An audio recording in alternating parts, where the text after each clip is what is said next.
Uno de los principios elementales de la justicia es que los culpables deben ser condenados y los inocentes deben ser absueltos. Dice en Proverbios capítulo 17, versículo 15, que el que justifica al impío y el que condena al justo, ambos son igualmente abominación al Señor. Nos encantaría que este proverbio estuviera en todos los juzgados de la República Dominicana. El que justifica al impío y el que condena al justo, ambos son igualmente abominación al Señor. La palabra justificar, que Proverbios usa aquí, es una palabra del contexto de los tribunales. Es una palabra que se aplica en la justicia. Cuando un hombre es traído delante de un tribunal para ser juzgado, allí será condenado o será justificado.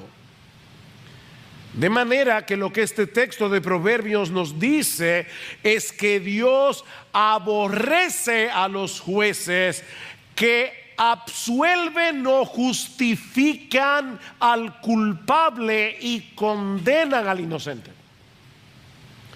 El problema que esto nos plantea es que Pablo nos dice en el pasaje que acabamos de leer y que vamos a estudiar en esta mañana, que Dios justifica a quienes. ¿A quiénes, hermanos, justifica Dios? A los impíos. Dios justifica al impío, ven el versículo 5, mas al que no trabaja, pero cree en aquel que justifica al impío, su fe se le cuenta por justicia. ¿Cómo puede Dios hacer algo así y seguir siendo justo? ¿Acaso no está Dios violando en el Evangelio el principio más elemental de justicia al declarar inocente o absuelto en su tribunal a pecadores culpables? ¿Cómo es que Dios justifica al impío?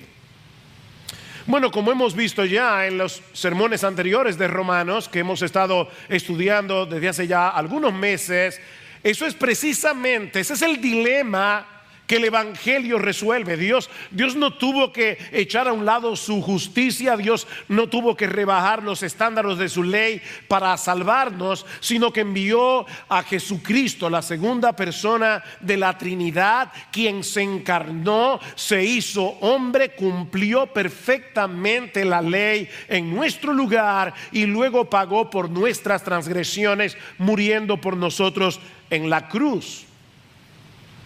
En otras palabras, Jesucristo satisfizo plenamente la justicia de Dios en nuestro lugar. Alguien pagó, todo lo pagó. Y sobre la base de esa obra de redención, ahora Dios nos ofrece en el Evangelio el perdón de todos nuestros pecados y el don de la vida eterna únicamente por medio de la fe en Jesucristo. Noten el capítulo 3 de Romanos, versículo 21. Pero ahora, aparte de la ley, la justicia de Dios ha sido manifestada, atestiguada por la ley y los profetas. Es decir, la justicia de Dios por medio de la fe en Jesucristo para todos los que creen. Somos salvos por medio de la fe, dice Pablo, aparte de las obras de la ley. Eso es básicamente lo que hemos visto hasta aquí en nuestro estudio de la carta a los romanos. Pero ahora Pablo quiere ilustrar esta enseñanza con el ejemplo de Abraham, que es el primer hombre de la Biblia de quien se dice que fue justificado por medio de la fe. Y eso es básicamente lo que encontramos en el capítulo 4 de la carta a los romanos que vamos a estudiar en la mañana de hoy. Y he preferido considerar el capítulo completo, desde el versículo 1 hasta el 25. para que podamos captar, para que podamos ver su enseñanza como un todo, y porque este capítulo, como decíamos el domingo pasado, es una ampliación de lo que Pablo nos enseña en los versículos 27 al 31 del capítulo 3. Y hay básicamente tres aspectos de la justificación, y por supuesto, hermanos, tienen que entender que al considerar el capítulo completo no vamos a poder profundizar en cada cosa. Hay momentos en que nosotros necesitamos ver el bosque, no podemos detenernos en cada árbol, y eso es lo que vamos a hacer en el día de hoy. Vamos a ver el bosque completo. Y hay básicamente tres aspectos de la justificación que Pablo resalta en este pasaje usando el ejemplo de Abraham. Y el primero es que Dios justifica al impío por medio de la fe sola, sin la participación de nuestras obras. Pastor, pero ya Pablo ha dicho eso. Sí, yo lo sé. Pero no olviden que la base de la buena enseñanza son la repetición y la repetición. Y Pablo quiere que nosotros entendamos esta enseñanza. Así que lo primero que nosotros vemos en este pasaje a través del ejemplo de Abraham es que Dios justifica al pecador. Dios declara inocente al pecador. Dios absuelve al pecador por medio de la fe sola. Y esa palabra es extremadamente importante. No es la fe más ninguna otra cosa, es la fe sola, sin la participación de nuestras obras. Vean una vez más los versículos 1 al 3. ¿Qué diremos entonces que halló Abraham, nuestro padre según la carne? O como lo traduce la Nueva Versión Internacional. Y entonces, ¿qué podemos decir de Abraham? Nuestro antepasado. Porque si Abraham fue justificado por las obras, tiene de qué jactarse, pero no para con Dios. Porque ¿qué dice la Escritura? Y creyó Abraham a Dios y le fue contado por justicia. En toda esta sección de la carta, Pablo ha estado lidiando con el problema de los judíos que pensaban que tenían todos sus problemas resueltos con la justicia de Dios por el mero hecho de ser judíos. Nosotros somos el pueblo de Dios, nosotros somos la nación escogida, nosotros tenemos la ley, nosotros tenemos la circuncisión. Dios no puede condenarnos. Y ahora Pablo se propone darle un golpe maestro a esta forma de pensar al ilustrar su enseñanza sobre la justificación usando precisamente el ejemplo de Abraham, que no solo era reverenciado como el padre de la nación de Israel, sino como el modelo por excelencia de un hombre justo. Escuchen cómo algunos de los rabinos en los días de Pablo exaltaban a Abraham. Uno de ellos escribe: Abraham fue perfecto en todas sus obras con el Señor, perfecto, y agradable en justicia todos los días de su vida. Otro dice: Abraham nunca pecó contra Dios, nunca. Otro dice: nadie fue hallado como él en gloria. Si había un hombre justo sobre la tierra en la mente de los judíos, ese era Abraham. De ahí la pregunta con la que Pablo abre el capítulo 4, versículo 1. ¿Qué diremos entonces que halló Abraham, nuestro padre? ¿Qué diremos en el caso de nuestro antepasado Abraham? ¿Acaso fue justificado por las obras como enseñan algunos rabinos? Por supuesto que no, dice Pablo, porque en tal caso Abraham tendría de qué jactarse. Pero el mismo Dios nos dice en su palabra que delante de su presencia Abraham no fue justificado por sus obras. Él no tiene nada de qué jactarse, Abraham, porque él no fue justificado por sus obras. Abraham fue justificado por la fe. Porque ¿qué dice la Escritura? No qué dicen los rabinos. Pablo dice, no, olvídense de los rabinos. ¿Qué dice? Y me encanta que Pablo lo ponga de esa manera. No es ¿qué decía la Escritura? No es ¿qué dice la Escritura? Porque este libro es la palabra viva del Dios vivo y todavía habla hoy. ¿Qué dice la Escritura? ¿Saben qué dice la Escritura? Que Abraham le creyó a Dios y le fue contado por justicia. Y Pablo está citando aquí Génesis capítulo 15 versículo 6, en el que él va a basar toda su argumentación a lo largo de este capítulo. En cierto modo podemos decir que todo el capítulo 4 de Romanos es una interpretación ampliada de este pasaje de Génesis capítulo 15. Así que el argumento de Pablo aquí es una extensión de Romanos capítulo 3 versículos 27 y 28. ¿Dónde está pues la jactancia? Si la justificación es por la fe, ¿dónde está la jactancia? Queda excluida. ¿Por cuál ley? ¿La de las obras? No, sino por la ley de la fe. Porque concluimos que el hombre es justificado por la fe, aparte de las obras de la ley. Abraham no fue declarado justo en la presencia de Dios porque haya hecho obra alguna, sino porque creyó. Su fe le fue contada, le fue acreditada por justicia. Este es un término que se usaba en el mundo de las finanzas. Le fue contada para referirse a la acción de acreditar en la cuenta de alguien un dinero que no es suyo. Yo puedo ir a tu cuenta bancaria y depositarte un dinero simplemente porque te lo quiero regalar. Te estoy acreditando un dinero a tu cuenta. Bueno, Abraham creyó que Dios era capaz de hacer lo que él no podía hacer por sí mismo, y por medio de esa fe él recibió como un regalo de parte de Dios una justicia que no era suya. ¿Ven? Él fue justificado por la fe. Hay dos maneras en que nosotros podemos obtener cosas. Una es ganándotela por tu propio esfuerzo. La otra es que te la den como un regalo.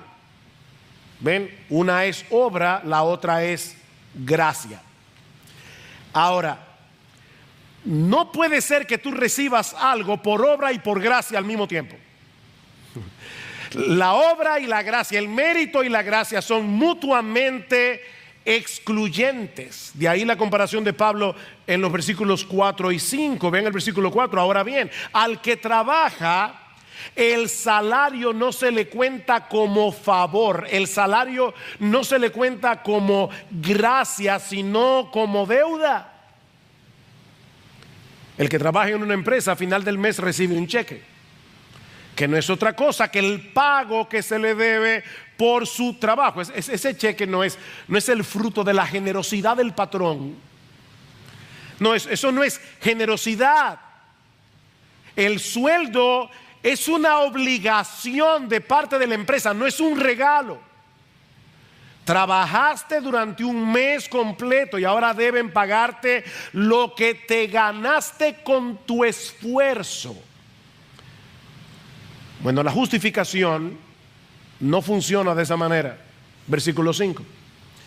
Mas al que no trabaja, pero cree en aquel que justifica al impío, su fe se le cuenta, se le atribuye, se le acredita por justicia. No trabaja, ¿ven? Sino que cree. Es la una y la otra. Digo, la una o la otra, perdón. No puede ser la una y la otra, es la una o la otra. No puede ser trabajo y gracia al mismo tiempo. Ahora, si Dios justifica al impío, es evidente que no puede ser por nada bueno que ellos hayan hecho, porque eran impíos cuando fueron justificados. Tú fuiste un impío cuando fuiste justificado.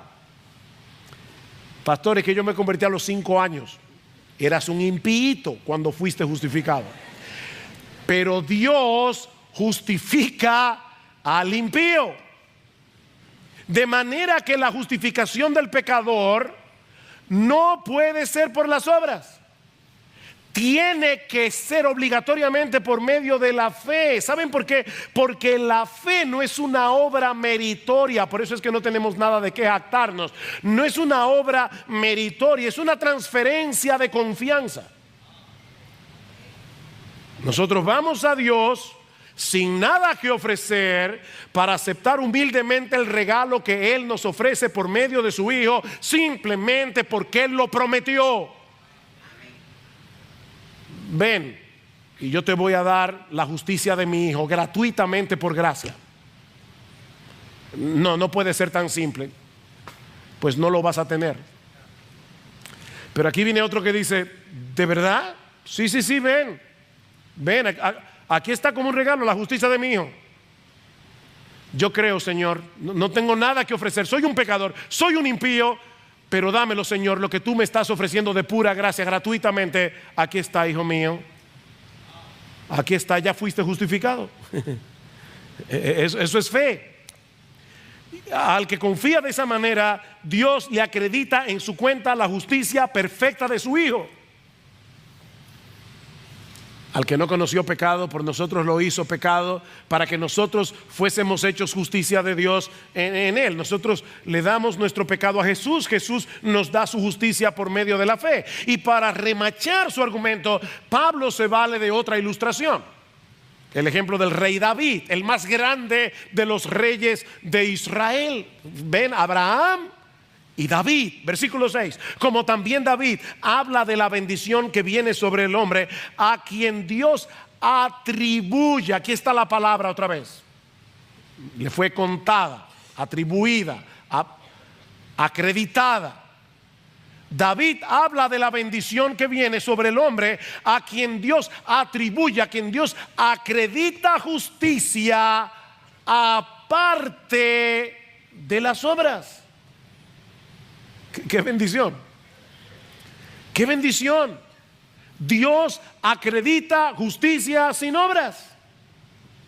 Y para probar su punto, Pablo cita el Salmo 32. Ahora, si ustedes recuerdan, David escribió el Salmo 32 luego de haber pecado horriblemente contra Urías Eteo. Adulteró con su esposa y fue tan bárbaro, sí, el rey David, que envió la sentencia de muerte de Urías en su propia mano para que se la entregue a Joab, el general de los ejércitos de Israel. David pecó gravemente contra Dios. Y cuando se arrepintió, escribió este salmo: bienaventurados aquellos cuyas iniquidades han sido perdonadas y cuyos pecados han sido cubiertos. Bienaventurado el hombre cuyo pecado el Señor no tomará en cuenta. Wow. ¿Qué merecía David por su pecado? La ira de Dios. Pero ¿qué hizo Dios en cambio? Le perdonó su pecado cuando se arrepintió. Pregunta: ¿fue porque David trató de hacer alguna buena obra que compensara el pecado que había cometido? ¿Saben que algunos cristianos hacen eso? yo peco, le pido perdón al Señor, no me siento perdonado, entonces déjame ir a predicar el evangelio a ver si eso me ayuda a lidiar con mi culpa. No, David no hizo ninguna buena obra que tratara de compensar el pecado horrible que había cometido. Pero el Señor no le tomó en cuenta su pecado, sino que le atribuyó a David, porque creyó, una justicia sin obras. Eso no es lo que dice el versículo 6. Como también David habla de la bendición que viene sobre el hombre, a quien Dios acredita, atribuye justicia aparte de las obras. Es de esa bendición que David está hablando en el Salmo 32. Su pecado contra Urías Eteo no afectó su estatus judicial delante de Dios, porque David fue salvo cuando Dios le acreditó una justicia que no era suya. Una justicia que es de Dios por la fe, dice Pablo en Filipenses capítulo 3, versículo 9. Justicia de Dios por la fe. De manera que tanto el ejemplo de Abraham como el ejemplo de David prueban sin lugar a dudas que Dios justifica al pecador únicamente por medio de la fe, sin tomar en cuenta sus obras. Pero ahora Pablo va a dar un paso más adelante, y nosotros que somos dominicanos deberíamos agradecer tremendamente lo que Pablo va a decir ahora en los versículos 9 al 12, porque Pablo quiere probar que esa bendición de la que habla David es para todos. Es para todos, sin distinción de raza, sin distinción de nacionalidad. Dios justifica a todo el que cree, sin distinción. Versículo 9. ¿Es pues esta bendición solo para los circuncisos? Es decir, ¿es solo para los judíos o también para los incircuncisos? Es decir, hasta para los dominicanos. Porque decimos, a Abraham le fue contada la fe por justicia. Entonces, ¿cómo le fue contada? ¿Siendo circunciso o incircunciso? Y ahora dice Pablo, no siendo circunciso, sino siendo incircunciso, y recibió la señal de la circuncisión como sello de la justicia de la fe que tenía mientras aún era incircunciso. Abraham estaba en Ur de los Caldeos, una nación completamente pagana, una nación completamente idólatra, cuando Dios se le reveló por medio de su palabra. Abraham, yo soy el Dios vivo y verdadero. Olvídate de todos los ídolos que tu familia ha adorado por siglos, que tú mismo has adorado por siglos. Digo, no por siglos, Abraham no había vivido por siglos, pero que tú mismo has adorado en tu vida. Olvídate de eso y cree únicamente en mí. Yo soy el único Dios vivo y verdadero. Y yo te ordeno que dejes atrás tu tierra, que dejes atrás a tu familia y salgas en peregrinación a un lugar desconocido. Y yo te prometo, Abraham, que voy a hacer de ti una gran nación y que en ti serán benditas todas las familias de la tierra. Y Abraham se lo creyó. Amén. Abraham creyó en la promesa de Dios y salió junto a su familia hacia la tierra prometida. De manera que Abraham era un pagano cuando Dios lo llamó. Un pagano gentil. Más adelante, en Génesis capítulo 15, Génesis 12, Dios llama a Abraham. Génesis 15, Dios hace un pacto con Abraham, reiterándole una vez más que a pesar de su vejez, a pesar de la esterilidad de su esposa Sara, ellos no solo tendrían un hijo, sino que su descendencia sería tan numerosa como las estrellas del cielo, como la arena del mar. Y es en ese momento que dice la Escritura creyó Abraham a Dios y le fue contado por justicia. Pero ahora viene la parte más sorprendente de esta historia. Recuerden la secuencia cronológica. Génesis 12, Dios llama a Abraham. Génesis 15, Dios hace un pacto con Abraham. Génesis 17, Dios le da la circuncisión a Abraham como señal del pacto que había hecho con él 14 años atrás y que habría de distinguir a su descendencia como parte del pueblo de Dios. De manera, mis hermanos, lo que Pablo está argumentando aquí es que Abraham era un gentil incircunciso cuando Dios lo justificó por medio de la fe. Esa secuencia de eventos es importante. Supongamos que en un examen de historia el profesor pide que hagan una lista de las mujeres más valientes de la historia de la República Dominicana. Y uno de los estudiantes menciona a Anacaona en esa lista. Pregunta: ¿es esa respuesta correcta? ¿Sí o no?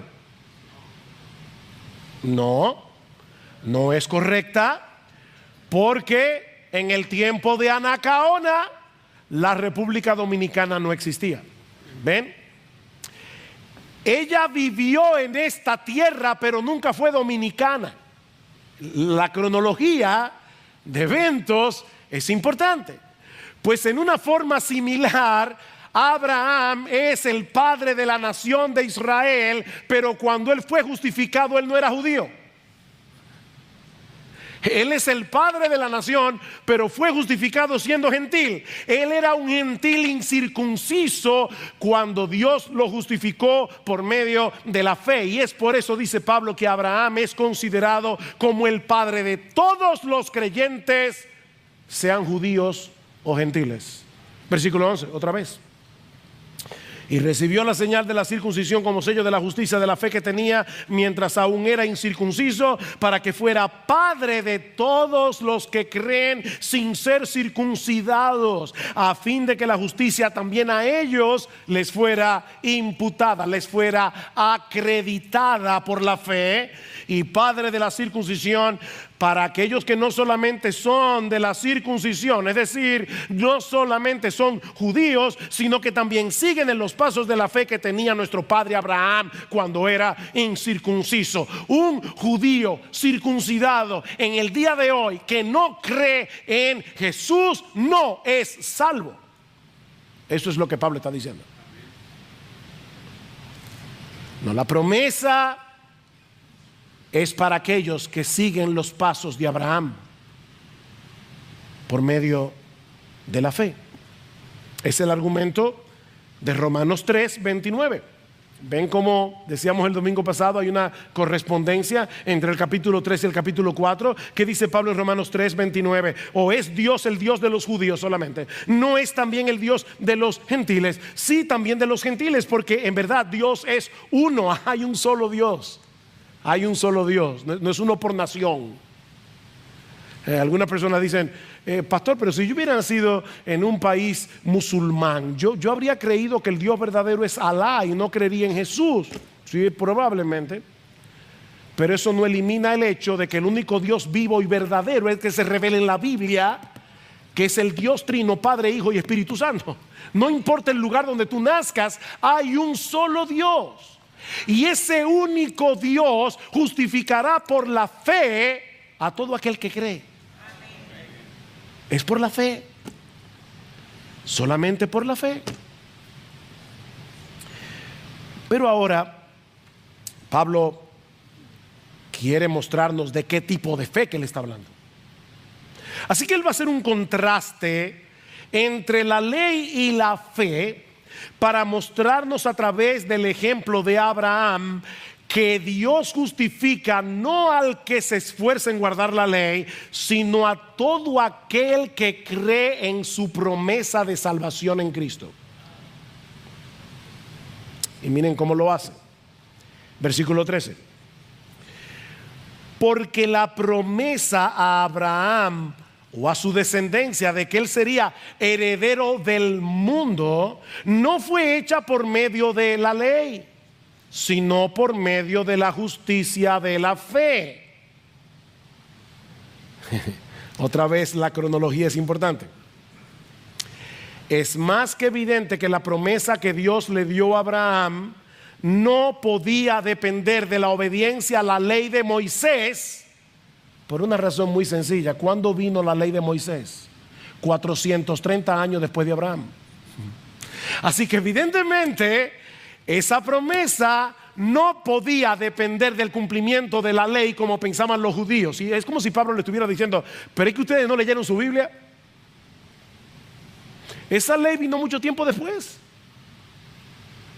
Es como, me acordé ahora, había una viñeta, un cómic que hacía el famoso cineasta Woody Allen. Y él decía, aparecía él siempre, decía: descubrieron un manuscrito muy antiguo, probablemente del siglo I, pero los eruditos lo han puesto en dudas porque aparece muchas veces la palabra General Motors.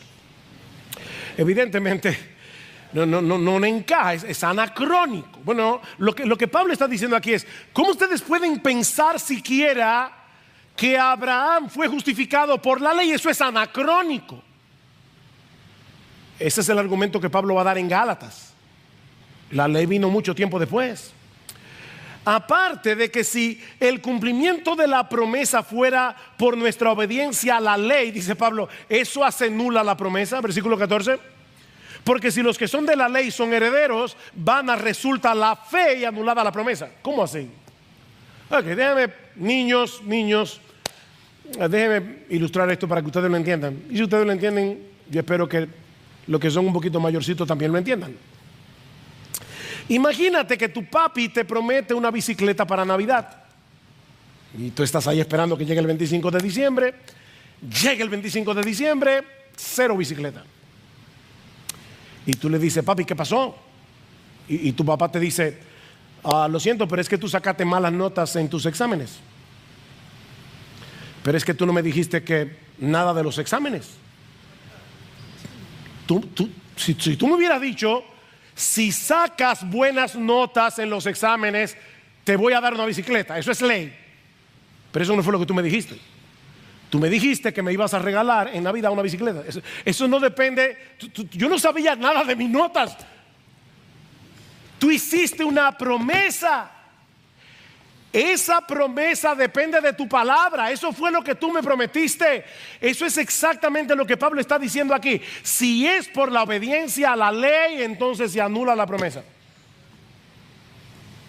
Pero no solo eso. Si el cumplimiento de la promesa depende de nuestra obediencia a la ley,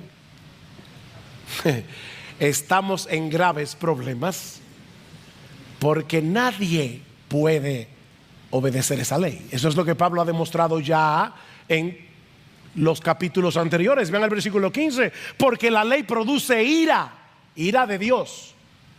La ley produce ira, pero donde no hay ley, tampoco hay transgresión. Cuando una persona viola la ley sin saberlo, hay una ley: no traspase esta verja, pero tú no viste el letrero, traspasaste la verja. Como quieres una infracción, violar la ley de Dios sin saberlo es pecado, pero no es transgresión. La transgresión ocurre cuando yo conozco la ley y como quiera la violo. Entonces Pablo está diciendo: donde no hay ley, no hay transgresión. ¿Y por qué Pablo dice eso? Para demostrar que los judíos son culpables por partida doble, porque ellos sí conocían la ley y como quiera la violaron. Ellos le están diciendo: no piensen que porque ustedes son judíos se van a salvar por su raza. Ustedes son doblemente culpables porque son pecadores y son transgresores. Ustedes conocían la ley, como quiera la violaron. Y la ley no produce salvación. La ley produce condenación. La ley produce ira. No puede haber entonces otra forma de salvarse que no sea recibir por medio de la fe, como un regalo, la justicia que Dios nos ofrece en el Evangelio. Versículo 16. Por eso es por fe. ¿Ven? Por eso es por fe, para que esté de acuerdo con la gracia, a fin de que la promesa sea firme para toda la posteridad de Abraham, no solo a los que son de la ley, sino también a los que son de la fe de Abraham, el cual es Padre de todos nosotros, como está escrito: te he hecho Padre de muchas naciones. Esto es hermoso, hermanos. Oigan lo que Pablo está diciendo. Tiene que ser por fe para que sea por gracia, porque acuérdense que la gracia excluye los méritos, y la fe es el único acto del hombre que no es una obra, es el único acto que no es meritorio, porque tú simplemente estás diciendo: aquí está mi mano desnuda, dámelo. Eso es fe. No hay mérito ahí, no hay mérito. Tú eres un mendigo que estás en la calle mendigando con tu mano así, y viene alguien y te da 1,000 pesos. Tú no lo trabajaste, te lo regalaron y tú lo recibiste. Entonces, tiene que ser por fe para que coordine con la gracia, dice Pablo. Pero no solo eso, tiene que ser por fe y por gracia para que la promesa sea segura. ¿Lo vieron en el versículo 16? Por eso es por fe, para que esté de acuerdo con la gracia, a fin de que la promesa sea firme. Como es por gracia y no por obras, ningún creyente dejará de alcanzar lo que Dios le prometió. ¿Ven por qué la salvación no se puede perder? Yo sé que hay muchos buenos creyentes que piensan que la salvación se pierde. Eso es exactamente lo que Pablo está diciendo aquí, que no puede pasar. Porque no depende de ti, no depende de tu desempeño, depende de Jesús. La salvación no se puede perder para el que la tiene.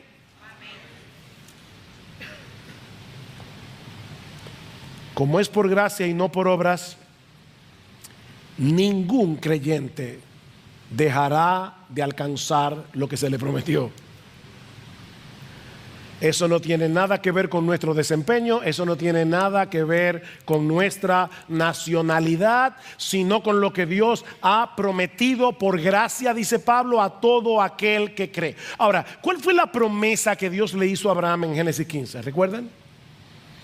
Que su descendencia sería tan numerosa como las estrellas del cielo y como la arena del mar. Bueno, esa descendencia ha venido a ser sorprendentemente numerosa, porque incluye a los creyentes de toda tribu, pueblo, lengua y nación.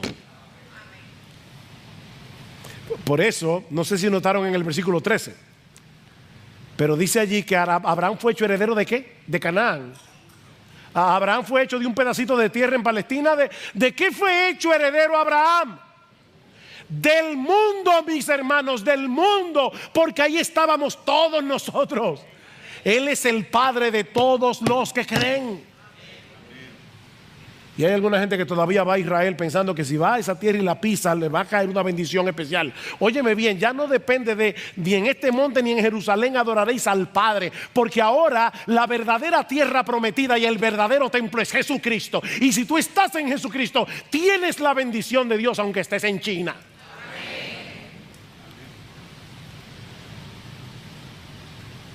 Eso es lo que Pablo está enseñando aquí. Abraham no solo es el padre de los judíos, dice Pablo. Ven al final del versículo 16, el cual es padre de todos nosotros. ¿Quiénes son esos todos nosotros? Todos los que creen. Así que la promesa se obtiene por la fe, no por guardar la ley. Ahora, ¿de qué clase de fe es la que Pablo está hablando aquí? ¿Cuál es la naturaleza de esa fe por medio de la cual somos justificados? Bueno, eso es lo que Pablo nos va a explicar en los versículos 17 al 22. Y básicamente dos cosas allí. Lo primero que Pablo nos dice es que esa fe descansa en la confiabilidad de Dios y no en nuestras circunstancias. En la confiabilidad de Dios. Hay personas que dicen, bueno, yo entiendo, tú eres poco inteligente y como la fe es irracional. No, espérate. La fe no es irracional. No es una especie de fantasía mental en la que yo creo. Eso es credulidad, eso no es fe. Y aquí no estamos hablando de ser crédulos, sino de ser creyentes. Hermanos, escuchen esto. La fe verdadera no tiene nada de irracional, porque es completamente razonable confiar en alguien confiable. Déjame repetir eso otra vez. Es completamente racional confiar en alguien confiable. Y eso fue precisamente lo que hizo Abraham. Él confió en la confiabilidad de Dios, porque sabía que ese Dios es poderoso y es fiel para cumplir lo que promete. Vean el versículo 17: te he hecho padre de muchas naciones delante de aquel en quien creyó, es decir, Dios que da vida a los muertos y llama a las cosas que no existen como si existieran. Él creyó en esperanza contra esperanza, a fin de llegar a ser padre de muchas naciones, conforme a lo que se le había dicho: así será tu descendencia. Y sin debilitarse en la fe, contempló su propio cuerpo. Abraham era realista, que ya estaba como muerto, puesto que tenía como 100 años, y la esterilidad de la matriz de Sara. Sin embargo, respecto a la promesa de Dios, Abraham no titubeó con incredulidad, sino que se fortaleció en fe, dando gloria a Dios y estando plenamente convencido de que lo que Dios había prometido, poderoso era también para cumplirlo. Oh, wow. Abraham tenía casi 100 años, Sara casi 90, y para colmo era estéril. Pero Dios le prometió hacer de él una gran nación, y Abraham se lo creyó. No porque era un iluso. Abraham sabía que humanamente hablando era imposible que algo como eso llegara a suceder, pero él sabía también que el Dios que le estaba haciendo esa promesa es el Todopoderoso, el Creador de los cielos y de la tierra, y que él era capaz de producir vida a través de un vientre muerto. Abraham creyó eso. Sí, Abraham observó su condición física, y me imagino mirando a Sara como, güey. De hecho, cuando Sara oyó la promesa se rió. Por eso es que Isaac se llama Isaac, que significa risa. Es que de verdad es algo raro. Sí. Pero eso no lo hizo debilitarse en fe, porque él no confiaba en las circunstancias, sino en el poder y la fidelidad de Dios. Ahora, es importante aclarar que eso no quiere decir que Abraham nunca tuviera un momento de debilidad o de duda, porque sí los tuvo. Léete Génesis. Pero Abraham nunca permitió que esa duda se instalara permanentemente en su corazón y lo llevara de vuelta a la incredulidad. Abraham mantuvo una fe inquebrantable en que Dios cumpliría su promesa, aunque tuvo que esperar su cumplimiento por más de 20 años. 20 años. 25 si contamos cuando salió de Ur. Y dice Pablo, y eso fortaleció la fe de Abraham.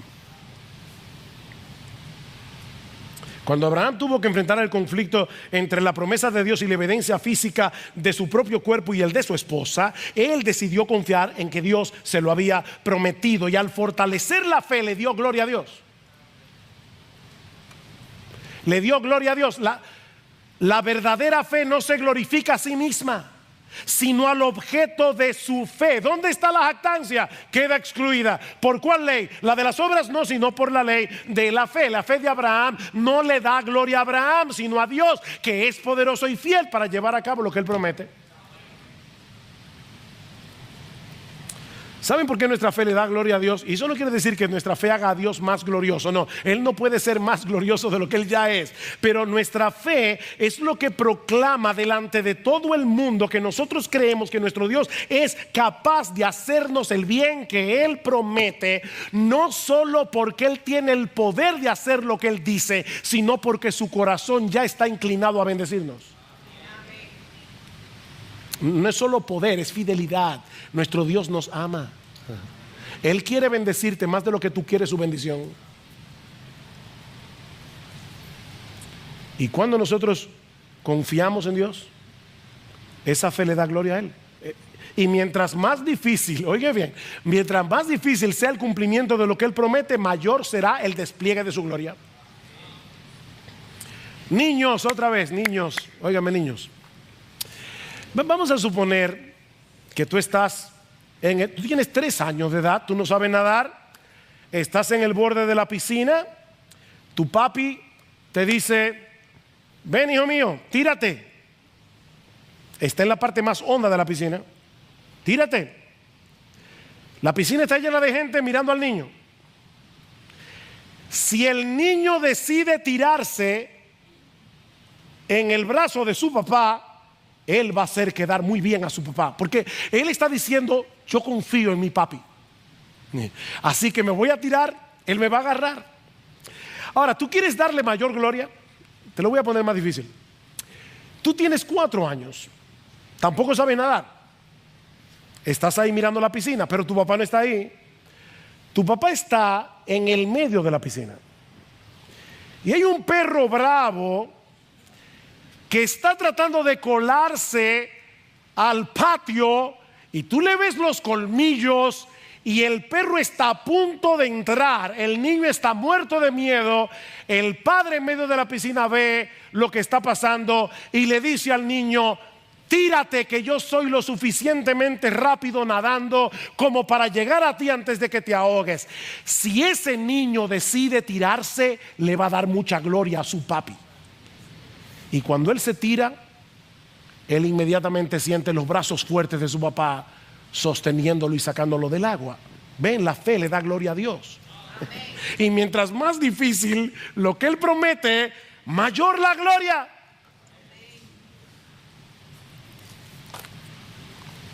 Y eso nos lleva al segundo elemento de la fe verdadera, y es que esa fe descansa en la palabra de Dios, en lo que Dios promete. Vean el versículo 21. Y estando plenamente convencido de que lo que Dios había prometido, Dios había prometido algo, poderoso era también para cumplirlo. La fe verdadera descansa en las promesas de Dios y en el carácter de Dios. Óyeme bien, mi amigo, no es una fe fuerte creer en lo que Dios no te ha prometido. No. Yo sé que Dios te va a sanar,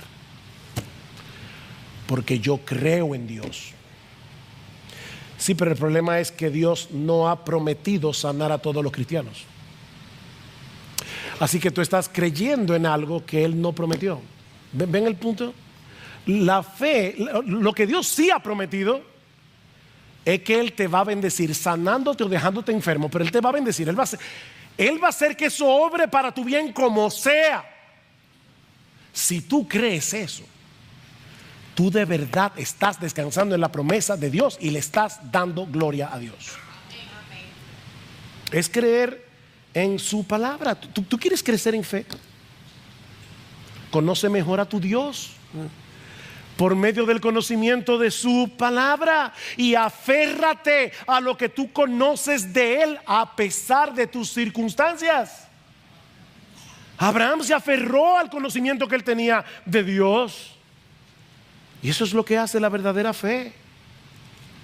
Empápate cada vez más de lo que Él nos ha revelado en su palabra. Abraham creyó que Dios era poderoso y fiel para cumplir lo que le había prometido, por lo cual también su fe, dice el versículo 22, le fue contada por justicia. Otra vez, Génesis 15. Ahora, ¿qué de nosotros que tenemos una revelación muchísimo mayor que la que tenía Abraham? Podemos poner toda nuestra confianza en Dios, sabiendo que también a nosotros la fe nos será contada, acreditada, imputada por justicia, en versículo 23. Y no solo por él fue escrito que le fue contada, sino también por nosotros, a quienes será contada como los que creen en aquel que levantó de los muertos a Jesús nuestro Señor, el cual fue entregado por causa de nuestras transgresiones y resucitado para nuestra justificación. Ahora Pablo está diciendo, ¿saben una cosa? La historia de Abraham no se encuentra en el libro del Génesis únicamente para que sepamos cómo fue que Dios salvó a Abraham. Es para enseñarnos la conexión que existe entre la justificación de Abraham y la de todos los creyentes de todas las épocas. Este texto es para ti, mi hermano, y para mí. Nosotros también somos justificados por creer en la promesa de Dios, tal como hizo Abraham. Ahora recuerden, ¿qué fue lo que Abraham creyó en aquel momento de la historia redentora? Que Dios es capaz de darle vida a un muerto. Y eso es precisamente lo que tú y yo creemos en el día de hoy para ser salvos. Él creyó que el vientre muerto de Sara podía engendrar vida por el poder de Dios, simplemente porque Él lo prometió. Nosotros creemos que por ese mismo poder la tumba de Cristo no pudo retener su cuerpo muerto, sino que al tercer día salió vivo y victorioso para no ver muerte nunca más. ¿Ven la conexión? En otras palabras, Abraham creyó en el descendiente que Dios le prometió. Nosotros creemos en lo que ese descendiente de Abraham ya llevó a cabo al morir por nuestros pecados en la cruz y al resucitar para nuestra justificación. Por eso dice en Juan, Jesús, Abraham se gozó de ver mi día, lo vio y se gozó. Abraham creyó en ese descendiente en el que tú y yo creemos en el día de hoy. Cristo fue entregado por nuestras transgresiones, dice Pablo. Él murió por causa de nuestros pecados y fue resucitado para nuestra justificación. Por medio de la resurrección, Dios el Padre declaró que Él aceptaba como bueno y válido el sacrificio de Cristo por nuestros pecados. Es por eso que Jesús exclamó, consumado es. Él sabía que la deuda de todos y cada uno de los pecadores por los que Él había venido a morir fue completamente saldada, fue cancelada para siempre. Y ahora yo te pregunto, ¿tú tienes esa clase de fe?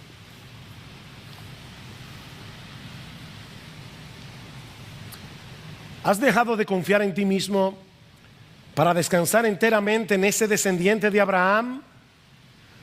Nuestro bendito Señor y Salvador Jesucristo, que murió por nuestros pecados y que fue resucitado para nuestra justificación. Porque si es así, mi hermano, mi hermana, yo no sé cuáles son tus circunstancias, pero ¿sabes qué? Tú eres heredero juntamente con nuestro padre Abraham. Tú eres heredero de la promesa. Eres heredero. Y nuestro Dios es poderoso y fiel para cumplir todas y cada una de sus promesas, no por causa de tu obediencia a la ley ahora que eres creyente, sino por causa de aquel que venció al diablo, al pecado y la muerte en la cruz.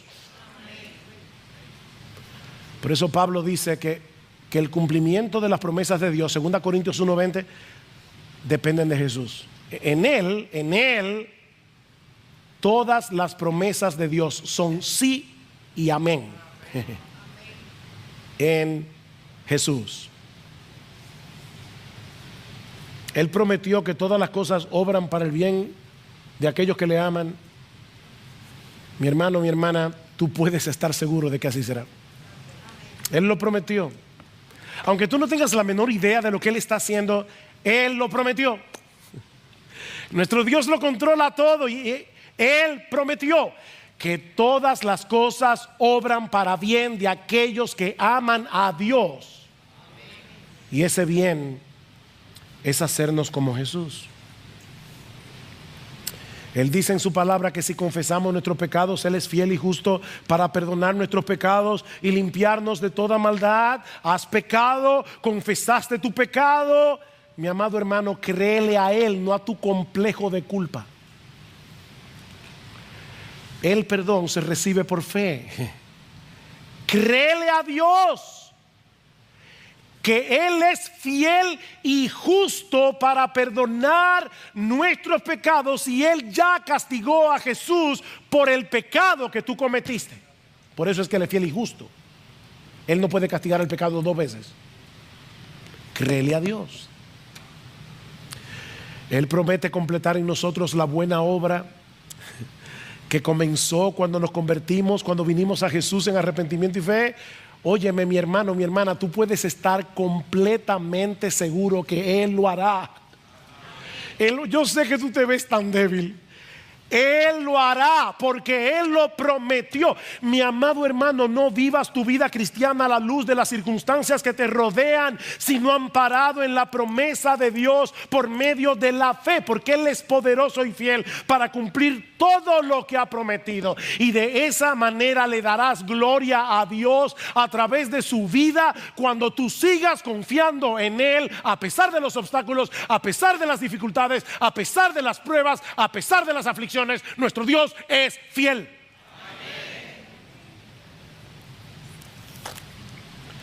Pero si tú estás aquí en esta mañana y tú sabes que tú no eres cristiano, yo te pregunto, ¿qué te impide venir hoy delante del Señor y pedirle que te salve? Así como nuestro Dios fue capaz de crear vida en el vientre muerto de Sara, dice que nosotros estamos muertos en nuestros delitos y pecados cuando Dios nos dio vida. Ven, tú eres cristiano por la gracia de Dios y lo eres. Y si no lo eres, Dios hoy, ahora, en este instante puede cambiar tu corazón de piedra en un corazón de carne. Él tiene ese poder. A final de cuentas, la salvación no depende de cuán poderosa sea tu fe, sino cuán poderoso es el objeto de tu fe. Imagínate que en un pueblo hay dos personas muy enfermas. Una de ellas todavía tiene gran parte de su vigor, la otra está agonizando. De repente, alguien lleva a ese pueblo una máquina milagrosa que a través de un shock eléctrico cura todo tipo de enfermedades con solo tocarla. Los dos enfermos se enteran de la llegada de la máquina milagrosa. Así que el primero se dirige hacia ella apresuradamente, la abraza con todas sus fuerzas, recibe el shock eléctrico y es sanado. El otro va caminando lentamente hacia la máquina, casi no puede llegar, y en una forma leve, apenas roza con un dedo la máquina, recibe el mismo shock eléctrico y es sanado. Porque el poder no radica, el poder curativo de la máquina no radica en la fuerza de los enfermos, sino en el poder de la máquina. Y lo único que hay que hacer para recibir su poder es tocarla. Mi amigo, es exactamente lo mismo con Jesús. El poder de salvación no se encuentra en el tamaño de tu fe, sino en el tamaño del Salvador que nosotros tenemos. Él es el omnipotente que llevó a cabo en la cruz del Calvario una obra completa de salvación. Una fe débil depositada en ese Jesús fuerte salva a cualquier pecador. Oh, ven a Cristo, mi amigo, confiando únicamente en Él, porque su justicia es la única que Él acepta en su presencia, y Él nos ofrece poner esa justicia en nuestra cuenta por medio de la fe en Jesús. Deja ya de mirar dentro de ti a ver si hay algo que puedas ofrecerle a Dios, porque no encontrarás nada allí que te haga aceptable delante de Él. Recibe por la fe el regalo que Él nos ofrece en su evangelio, y en esta misma hora recibirás el perdón de tus pecados y el don de la vida eterna, únicamente por gracia, únicamente por Cristo.